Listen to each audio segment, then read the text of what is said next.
que para la crisis del agua, así como para la crisis climática y para muchas de las crisis que vivimos, no hay balas de plata. Tiene que haber una participación privada, tiene que involucrarse las empresas, pero también tenemos que involucrar a las comunidades, tenemos que involucrar a las juventudes, tenemos que abordar la perspectiva de género, tenemos que tomar un enfoque de derechos humanos, o sea, tenemos que diversificar nuestra perspectiva. No tenemos que ver el tema del agua desde una perspectiva unidimensional, porque de esa manera estamos condenados al fracaso. Pero bueno, esto poco que se hace, pues es un pequeño avance, ¿no? Pero no se está haciendo lo suficiente, se tiene que hacer más. Hábitos eco.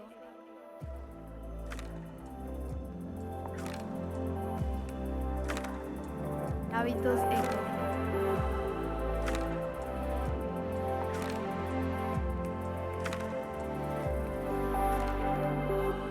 Bienvenidos al podcast de Hábitos Eco.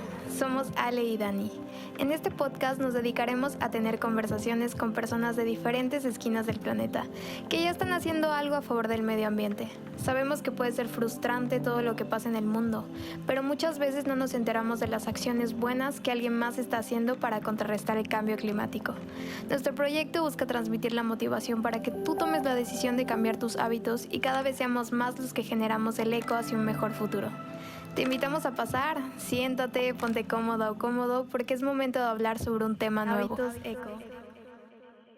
Bienvenida y bienvenido al podcast de Hábitos Eco. Como ya sabes, es el último episodio de la plática con Eduardo Guevara. Esperamos que hayas disfrutado este mes del agua, un tema que nos apasiona y al mismo tiempo nos preocupa. Pero eso solamente es motivación para rediseñar nuestra forma de pensar y consumir, así como lo sugiere a lo largo de estas últimas 4 semanas. Disfruta este último episodio del año. Sí, se nos acabó el 2021, pero nos vemos en el 2022, así que escríbenos, danos feedback, comentarios, sugerencias y dinos qué temas te gustaría escuchar para la segunda temporada de Hábitos Eco. Ya para terminar, disfruta y gracias. Te quisiéramos preguntar que, así ya personalmente, ¿no? Un hábito que quisieras compartir que tú hagas para cuidar o promover la cultura del agua, ya sea que lo hagas en casa o con amigos, seres queridos, algo que quieras compartir para que más gente lo pueda replicar. Pues mira, lo primero y lo que más hago, y que es lo que estamos haciendo ahora mismo, es hablar del agua. O sea, parece obvio, ¿no? Pero la realidad es que todo el tiempo hablamos de muchas cosas, pero este tema me parece que no es tan frecuente en la sobremesa. Y a mí me encanta hablar del agua, y sobre todo en la sobremesa, ¿no? No se nota. Sí, no, casi no, ¿verdad? Pero al mismo tiempo debemos tener cuidado con varias cosas. Miren, por un lado, debemos de evitar la polarización o las posturas binarias en las cuestiones medioambientales en general y en el agua en particular. Es decir, no se trata de, digamos, ser perfectos en lo que haces o en los hábitos de consumo que tienes en tu casa, sino de buscar hacer lo máximo que puedas con lo que tienes. ¿Sí me explico? Sí. Entonces, ese debe ser un elemento que debe formar parte de la conversación de manera muy importante.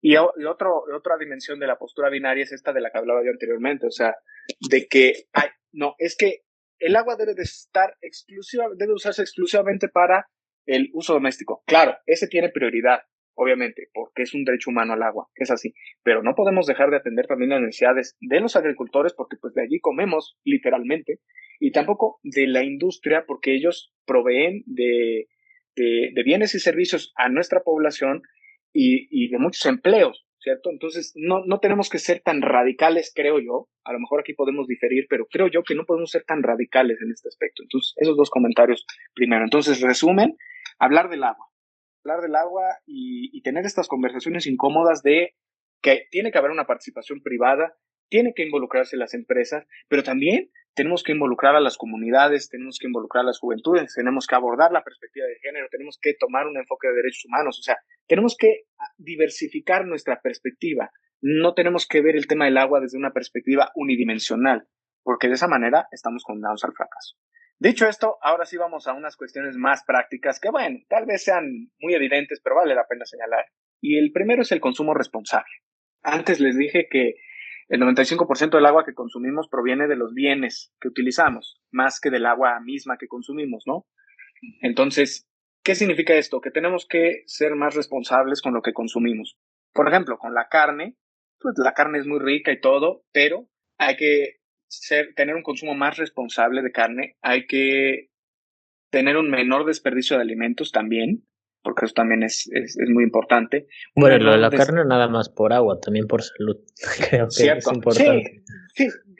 Miran, insisto, no soy político, no soy microbiólogo y tampoco soy nutriólogo, pero sí tengo claro de que cada vez es más contundente la evidencia de, sí, las afectaciones que tiene la carne en la salud humana. Pero bueno, ya ese es otro tema.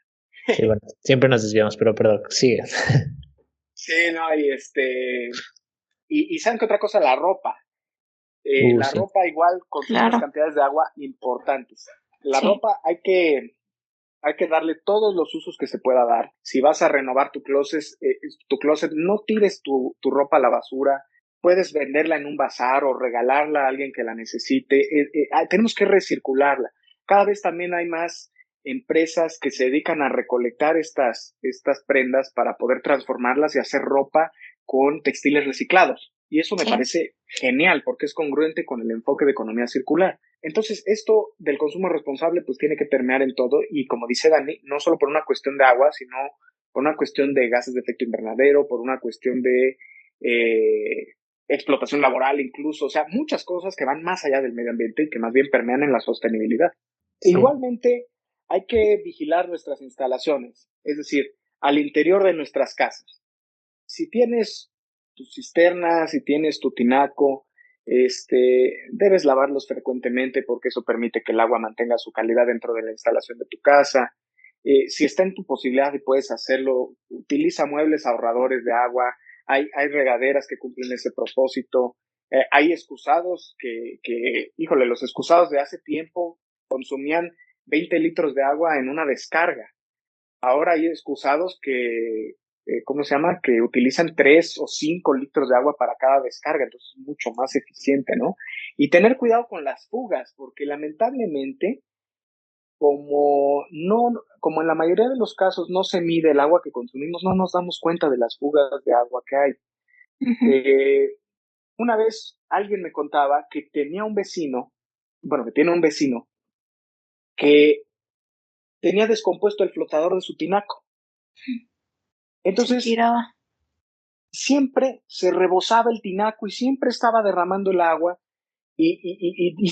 o sea, uno lo ve y dice, pues, no, o sea, estando conscientes de que hay 2,000 millones de personas en el mundo que no tienen ese acceso al agua y tú que necesitas invertir no más de 500 pesos, no más de 300 pesos en cambiar tu flotador, es comprar el flotador e instalarlo en tu tinaco, no lo quieres hacer porque no sé cuál sea la razón, pero bueno, hay que hacerlo, pues, hay que cuidar.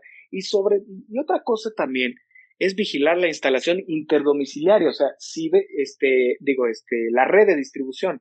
Es decir, si tú observas que en tu calle hay una fuga de agua o que alguien está desperdiciando el agua, como el caso de este vecino que les cuento, hay que reportarlo en el organismo operador. No tenemos esa cultura del reporte.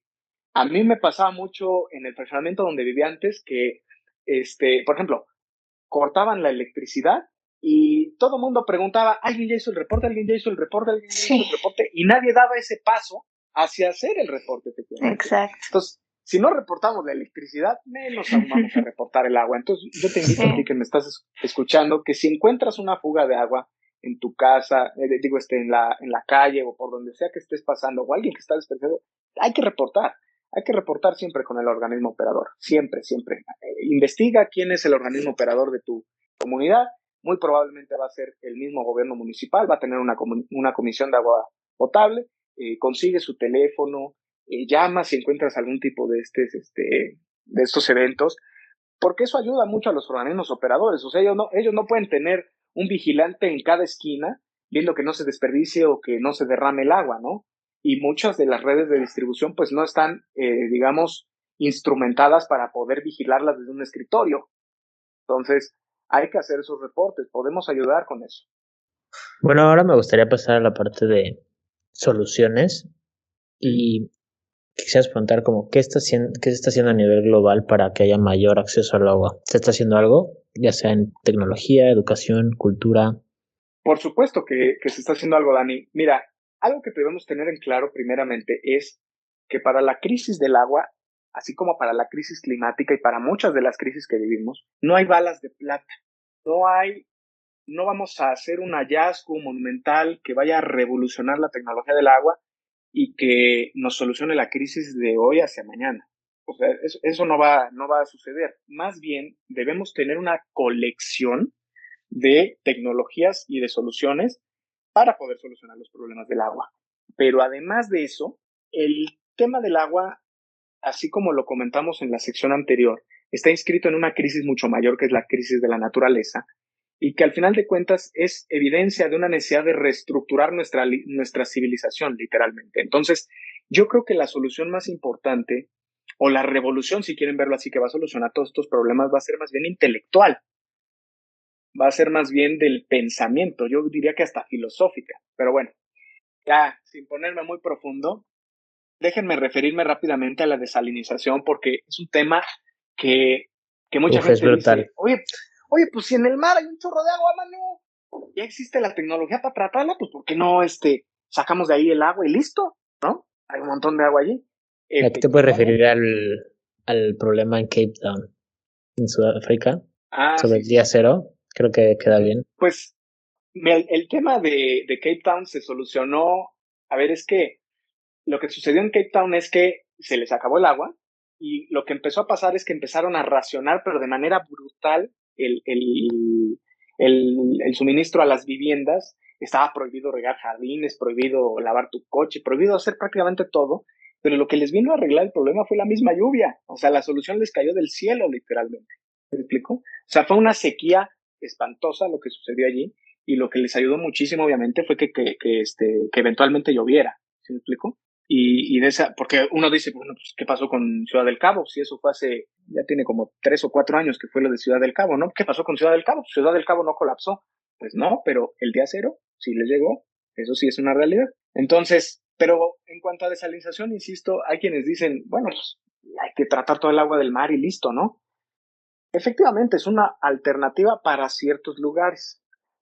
Ya me refería anteriormente a que los problemas del agua son fundamentalmente locales, entonces puede haber ciertos sitios en donde, pues claro que tiene sentido tratar el agua salada, ¿no? El agua de mar. Y la desalinización es una tecnología, no crean que es reciente, o sea, desde 1960 tenemos plantas de desalinización instaladas en el mundo, ¿sí? Digamos, ahorita hay en el mundo alrededor de 15,000 plantas desalinizadoras que están en operación. Hay muchas más que están construidas, bueno, no tantas, pero como 20,000, pero hay 15,000 que están operando y que son el suministro de muchas ciudades, sobre todo en aquellas en donde hay un estrés hídrico importante, que es en la región del Mediterráneo, ¿cierto? Por ejemplo, en Medio Oriente son muy comunes las plantas desalinizadoras. En Europa también hay muchas, en Estados Unidos, en Australia, en Corea del Sur, en Japón, en fin, en ¿Qué este tan tipo de costosas lugares. son en comparación de las convencionales que tenemos? Ese es el tema, ese es precisamente el tema. Mira, la desalinización es un proceso esencialmente, no quiero sobresimplificarlo, me disculpo con los expertos de antemano, pero es un proceso de filtración, pero el tamaño de poro del filtro es increíblemente reducido, no deja entrar nada más que la molécula de agua. De hecho, después de que se hace el proceso, este proceso se llama ósmosis inversa. Correcto. Entonces, después de que sucede esta filtración, de que pasan las puras moléculas de agua, de hecho tienes que mineralizar el agua para poderla distribuir, porque como le quitaste todo, obviamente dejaste atrás todas las sales y todos los iones que ahí estaban y te quedaste con pura agua, ahora le tienes que añadir un poquito, pero ya obviamente es mucho menos que la concentración que tenías antes. Ahora, esto tiene dos implicaciones muy importantes que son precisamente las áreas de oportunidad de la desalinización. Por un lado, cuando tú ya tienes tu agua filtrada, bien dispuesta para poderse tomar con sus minerales en las concentraciones adecuadas y todo, antes te quedaste con un masacote, digamos, de sal. Sí, como residuo. Un residuo cuyas concentraciones son enormes, gigantescas, se llama salmuera. Ahora, la pregunta aquí es, ¿qué hacemos con la salmuera? ¿Dónde la pongo? ¿Qué le hago? ¿La quemo? ¿La entierro? ¿Qué le hago? No. ¿Me explicó? Entonces, Ok, ya tienes el agua, qué bueno, felicidades, ya llévala a tu ciudad, pero ahora, ¿qué va a pasar con la salmuera? Entonces, aquí hay varias oportunidades. Ya la salmuera se está buscando incorporarla en procesos industriales para fabricar ciertos productos, o porque lo que se hace en muchos casos, lamentablemente, es echarla al mar de vuelta. Uf. Y tú dices, pues, ¿y eso qué? No, pues si el mar es salado, sí, mano, pero la Pero lo concentración de deja la con salmuera, muchísima más y, concentración de sal. exacto, y eventualmente se disuelve, pero en el principio el impacto agudo en las comunidades acuáticas es enorme, o sea, el impacto ambiental es muy cañón. Ahora, me decías del costo, el costo precisamente de la desalinización proviene de la energía necesaria para poder hacer pasar el agua por este filtro al que yo me refería. Uh-huh.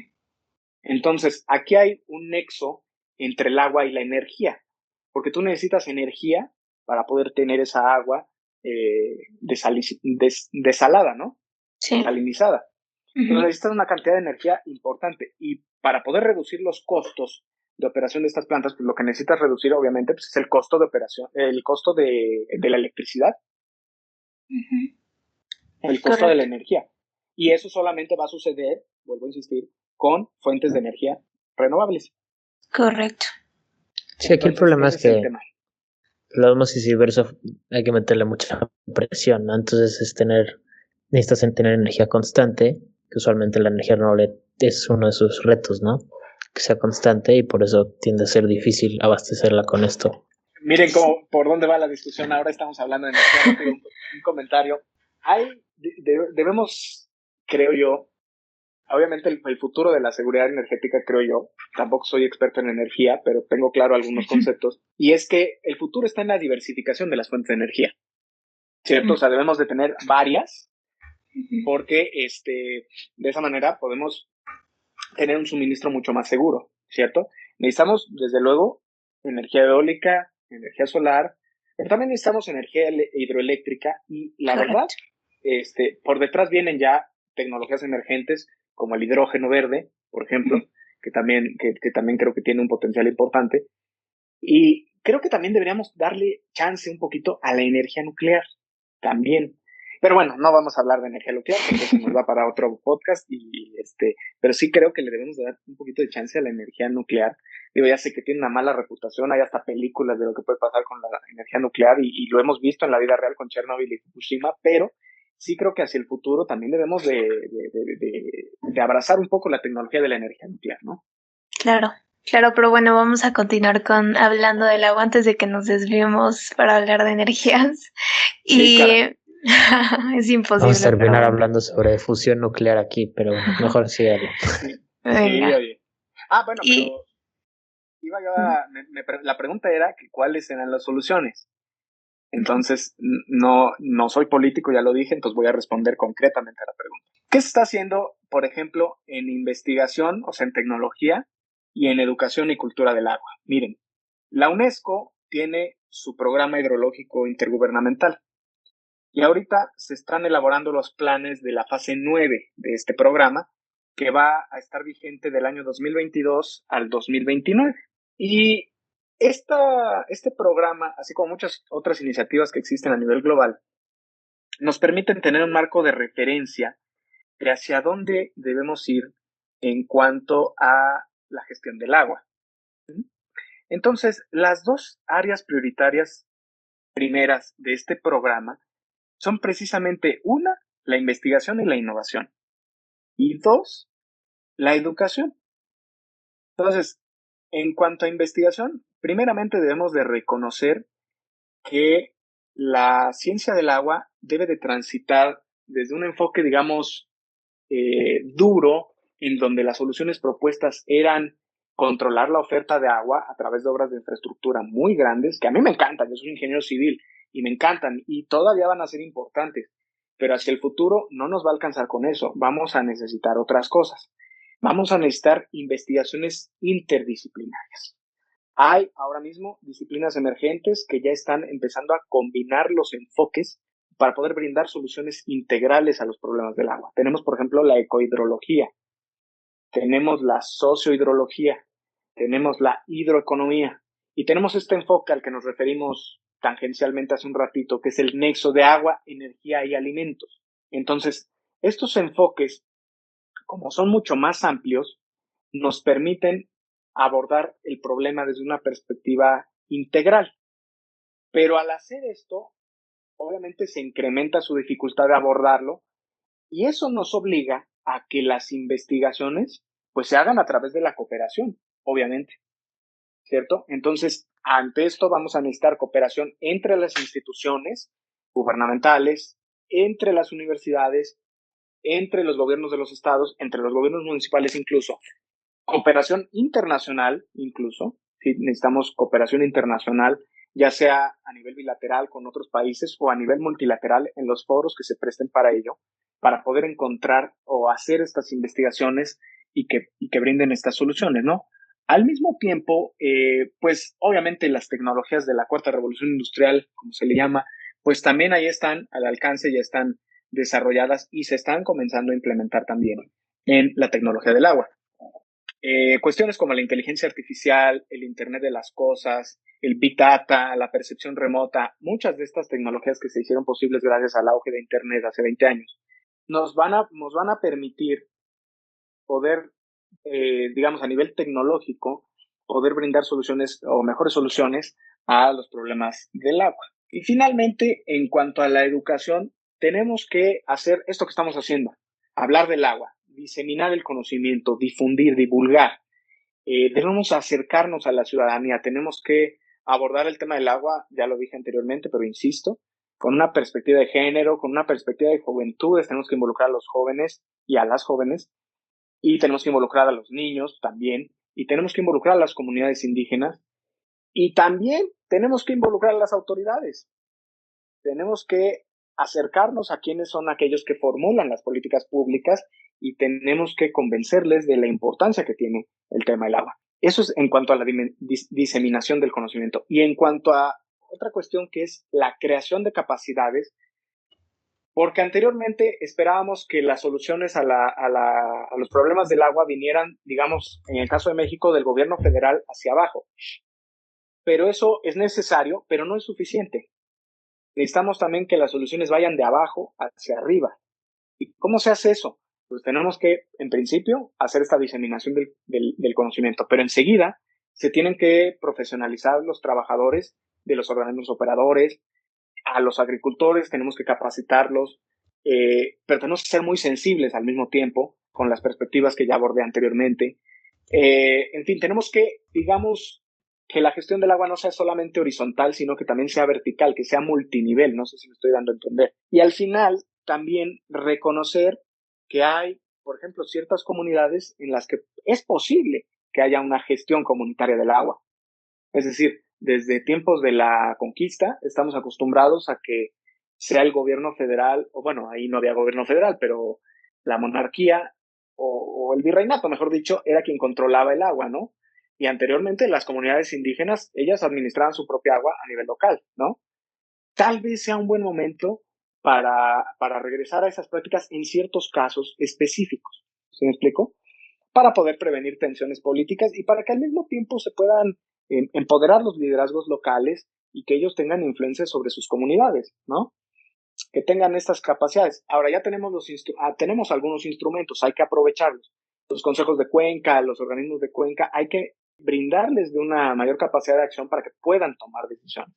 Entonces, como ven, digo, yo a lo mejor estoy siendo muy idealista, pero estoy hablando de que tenemos que aprovechar, sí, la tecnología que ya desarrollamos, el Internet de las cosas y todo eso. Al mismo tiempo tenemos que abrazar la perspectiva indígena, la perspectiva de género, la perspectiva de juventudes. Es decir, lo que dije al principio, no tendremos una bala de plata, tenemos que tener un abanico de soluciones. Y las soluciones a los problemas del agua van a provenir de esa diversidad. Sí, es que expones un panorama de soluciones de soluciones, de posibilidad de soluciones. Pero yo sé que no eres político, yo sé que eres ingeniero, pero ¿sabes si alguna de estas soluciones que planteas se está aplicando actualmente en México? Pues mira, actualmente en México tenemos mucho en el papel, tenemos muchos instrumentos programáticos, pero nos hace falta un poco llevar a la acción estos planes y estos programas.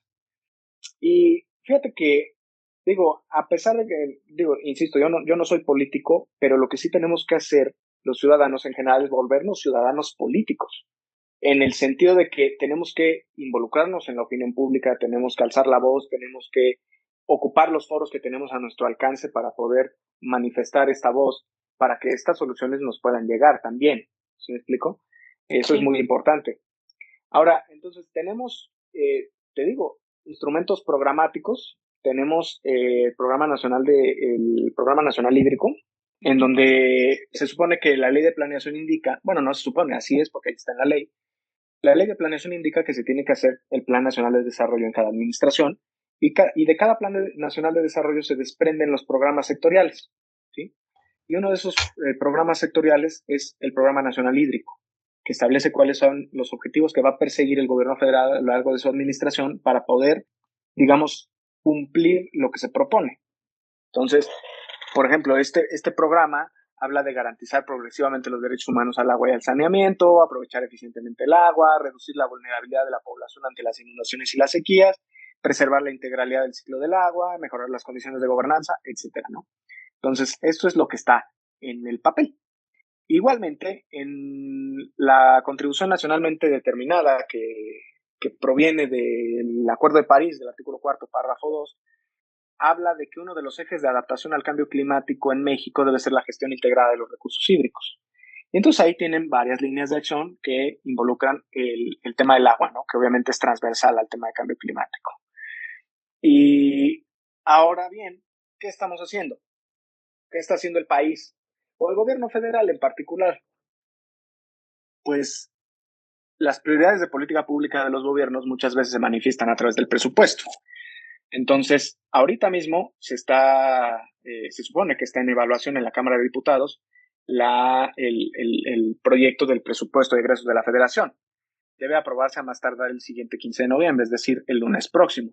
Y aquí podemos observar que, por ejemplo, para la Conagua sí va a haber un incremento en el presupuesto, lo cual es muy bueno, porque venía manejando un presupuesto del orden de 25,000 millones de pesos y ahora va a tener un presupuesto de 33,000 millones de pesos, lo cual pues es positivo en principio, porque eso les da un poquito más de margen de acción. Ahora, que sea suficiente o sea insuficiente, esa es otra discusión, pero el hecho de que haya un incremento en el presupuesto, pues habla de que hay una asignación de prioridades. Ese es el caso de la Conagua en particular. Pero en el caso, por ejemplo, del Senapred, a partir de 2019, nosotros observamos una disminución en el presupuesto de Senapred del orden de 95,000 millones de pesos a ahorita está alrededor de 70,000 millones de pesos. O sea, ha sido un decremento importante, ¿no? Entonces, Senapred, pues como se sabe, pues es la institución que está encargada de la prevención de los desastres, forma parte del Sistema Nacional de Protección Civil. Ahora, y uno de esos desastres pues, son las inundaciones y las sequías a las que nos referimos en las secciones pasadas, por eso lo menciono. Y el INEC, que es el Instituto Nacional de Ecología y Cambio Climático, también está teniendo disminuciones en su presupuesto desde 2019. En 2018 tenía un presupuesto más o menos de 260,000 millones de pesos y ahora va a tener, bueno, en 2022 está proyectado que tenga un presupuesto de 175,000 millones de pesos. Entonces, las señales son ambivalentes en el presupuesto federal, pero pues digamos, por las mismas condiciones estructurales del sistema, esto no nos permite avanzar. Ahora mismo hay un proyecto que debo confesarles que no conozco a profundidad, pero hay un proyecto que emprendió el gobierno federal de agua saludable para la región lagunera, ¿no?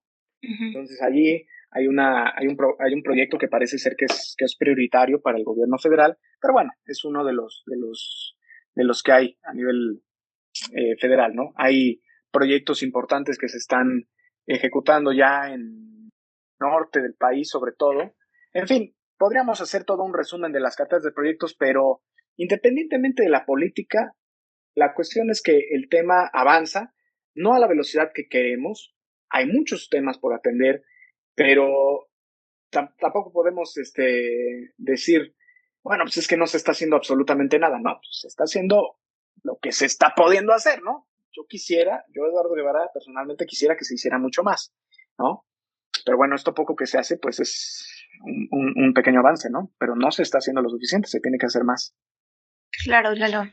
Y bueno, ya para finalizar, tenemos una última pregunta para ti.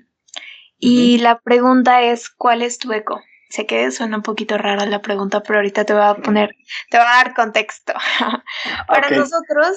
Para nosotros el eco es un sonido que trasciende y bueno, ese es el objetivo que tenemos ahorita con este proyecto, con Hábitos Eco.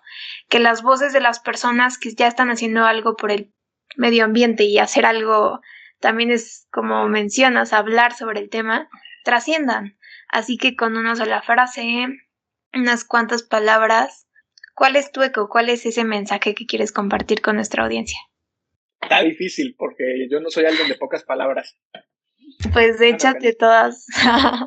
No, mira, creo que en el fondo, como voy a poner en contexto y luego digo la frase. No voy a dejar de insistir en la urgencia con la que necesitamos reestructurar nuestra civilización. La pandemia nos ofreció una gran oportunidad.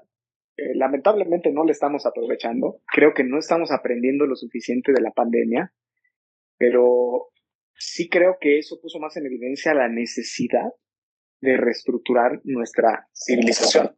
Porque esto, al final de cuentas, o sea, la crisis del agua es resultado de una crisis mucho más amplia. Ya lo dije reiteradamente a lo largo del episodio. Entonces, el eco es urgente una reestructuración de nuestra civilización. Pero para eso vamos a necesitar una reestructuración de nuestro pensamiento. Excelente. Creo que lo dije bien. Sí, lo dijiste perfecto. Muy bien. Está muy bueno. Pues bueno, Lalo, llegamos al final de esta plática. Quisiéramos preguntarte dónde te puede encontrar nuestra comunidad en caso de que quieran saber más sobre estos temas. Pues miren, mi red social favorita es Twitter. Entonces, les comparto mi Twitter. Mi Twitter es @_eguevara. Entonces, allí de pronto comparto algunas cosas que me parecen interesantes. Igualmente me pueden encontrar en LinkedIn. Sí, en LinkedIn /edgepo, EDGUEPO. De todas maneras pueden dejar, yo creo, el link en las notas del episodio. Y pues esas son las 2 redes sociales en las que comunico este tipo de cosas. Allí me pueden encontrar. O en mi correo también, se los pongo allí en las notas, david.guevarapo@outlab.mx, es mi correo institucional, allí me pueden contactar para cualquier cuestión que quieran saber. Pues bueno, muchas gracias por tu tiempo, muchos éxitos en tus actuales y futuros proyectos y ojalá sigas comunicando con tanta pasión estos temas en los siguientes años, que hace falta que... Con mucho gusto, Dani. Los invitamos a seguir de cerca el trabajo de Lalo y síganse actualizando sobre la situación de agua en México y en el mundo. Así es. Sí, no dejen de contactarme, yo siempre estoy dispuesto a dialogar, me encanta el diálogo porque, como dije, es a través del diálogo como vamos a encontrar las soluciones a estos problemas. Las soluciones van a venir de la diversidad. Bueno, eso fue todo por hoy. Muchas gracias a los que se quedaron hasta el final. Esperamos que les haya gustado el episodio de esta semana. No olviden compartirlo con amigos y familiares que saben que puede interesarles este tema. Igual, no olviden de seguir nuestra página en Instagram de hábitos.eco y los esperamos en el siguiente episodio. ¡Nos vemos! Hábitos Eco.